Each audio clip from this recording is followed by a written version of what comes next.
Donc on se retrouve pour la suite avec le deuxième solve de la finale de Hayange par Ulysse. Donc sur ce solve là par contre, il a fait comme Juliette, il est parti sur cette croix blanche dont j'avais parlé la dernière fois, donc avec les trois arêtes sur la même face qui permettent de faire ce qu'on appelle la croix moulin. Donc de la même façon, il a conservé aussi cette paire pour la mettre avant de finir la croix. Donc on met d'abord les deux arêtes orange et rouge en opposé. On les met à l'inverse pour insérer la verte. Et puis après, au moment de finir la croix, on insère la paire qu'on avait conservée. Donc ici, c'est comme pour Juliette, il a enchaîné directement en mettant cette paire. J'avais fait remarquer que si on l'insérait en sledge, on avait le multislot. Il l'a pas fait non plus. Je pense que pour des questions de repérage, il a repéré cette paire quand il finissait l'X-Cross, et donc il a très bien fait d'enchaîner tout de suite sur la suite, puisque bien sûr enchaîner c'est beaucoup plus important que d'optimiser parfois dans les speed solve. Donc ça, faut toujours le garder en tête. C'est pas forcément intéressant de s'arrêter pour optimiser.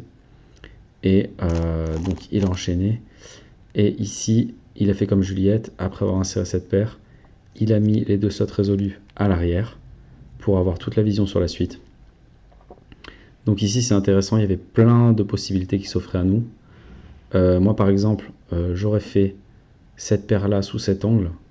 Donc je vous parlais de cette paire là dans la vidéo juste précédente, le solve précédent.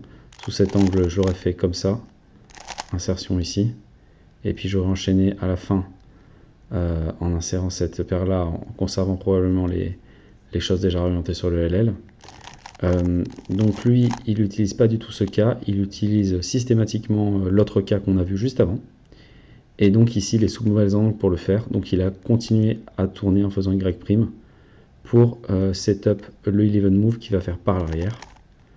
Donc c'est toujours le même principe, on le met sur le côté, on insère d'abord le coin et ensuite on fait un double anti-sexy. Voilà. Et il arrive sur sa quatrième paire. Ici pareil, il y a encore plusieurs possibilités. On peut bien sûr la rentrer sans modifier l'orientation comme ça, mais lui ça l'intéresse pas du tout, puisqu'au contraire il veut modifier l'orientation des arêtes du LL. Donc il choisit de faire ça comme ça, et là encore une fois il y a plusieurs possibilités. Donc lui il fait la version classique comme ça, et on a aussi celle qu'on appelle la Yu Nakajima, puisque c'était l'algo qu'il utilisait tout le temps, qui est comme ça. Alors bien sûr, encore une fois, on préfère orienter les arêtes, donc il choisit d'après moi la meilleure version possible pour faire cette paire, dans ce cas de cube là, cette configuration là. Et ensuite ici, il utilise l'algo classique qu'on a déjà vu sur les débriefs de solve de Ruyang, pour ce cas-là, qui est préféré maintenant à l'ancien algo qui était le double sexy à gauche, donc plus personne n'utilise. Et enfin, il tombe sur la PLLG2 et il fait la version en RUD, donc cette version-là. Et voilà encore un deuxième solve très beau, très efficace, très fluide. Ici, j'avais vraiment des toutes petites remarques de possibilités alternatives, mais qui sont vraiment pas meilleures que ce qu'il a fait. La première remarque par rapport à la paire qu'on pouvait faire en sledge, c'est sûr que ça fait perdre du temps par rapport à ce qu'il a fait. Et puis, je me rends compte que j'ai pas mélangé correctement. C'est pas grave, je vais refaire le... Je vais revenir... Je sais pas exactement ce que j'ai fait. Je vais revenir... Ce mélange a l'air intéressant aussi, cela dit. Mais le bon mélange était bien, il est déjà très bien. Donc,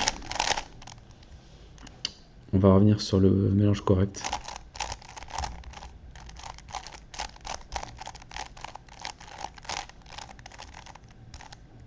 Voilà.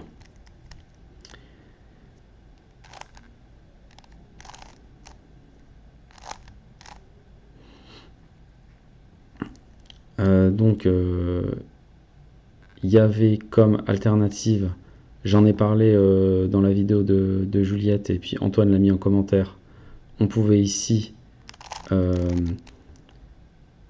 mettre l'arête correctement ici pour faire la X-cross en même temps qu'on mettait l'arête bleue dans la croix et donc se retrouver avec X-cross plus 2 paires faites. Donc ça c'était pas mal. Voilà, ici on a encore l'autre paire qui est faite. On peut par exemple insérer comme ça. Bon, il y a plein de possibilités, hein. Ici on a ça, c'est pas mal. Avec la PLLJ. Voilà, c'est juste un exemple. Et la dernière remarque sur ce solve avant qu'on passe à la suite.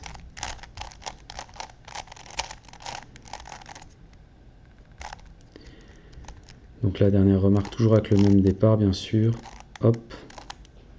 Donc on reprend le départ de Ulysse et de Juliette. On continue toujours. Voilà là-dessus. La dernière remarque, donc c'est que là, c'était possible, au lieu de mettre les slots derrière, de résoudre tout de suite celle-là. Et c'était pas mal. Donc soit en keyhole. Et après on pouvait continuer sans regripper à résoudre la quatrième paire. Soit avec l'algo en L2. Donc ici, on déplace la barre blanche au-dessus. On aligne ici. Et on revient. Et pareil, si on faisait ça, on pouvait enchaîner là-dessus. Voilà, par exemple, hein, je fais un solve au hasard. Là, on avait OLL skip PLL E. Mais il y avait plusieurs possibilités aussi pour la dernière paire. Donc voilà, vraiment des toutes petites remarques. C'est comme le premier solve, c'est vraiment très fluide, très beau style. Et comme le premier solve, les deux choses qui sont particulièrement bonnes, c'est le repérage et la fluidité des mouvements avec des choix de paires simples, rapides à exécuter.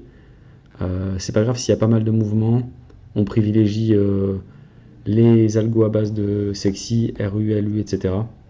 Et on les enchaîne bien. Donc voilà, beau style. Et donc un solve en 7 secondes 20. Et on se retrouve pour le troisième.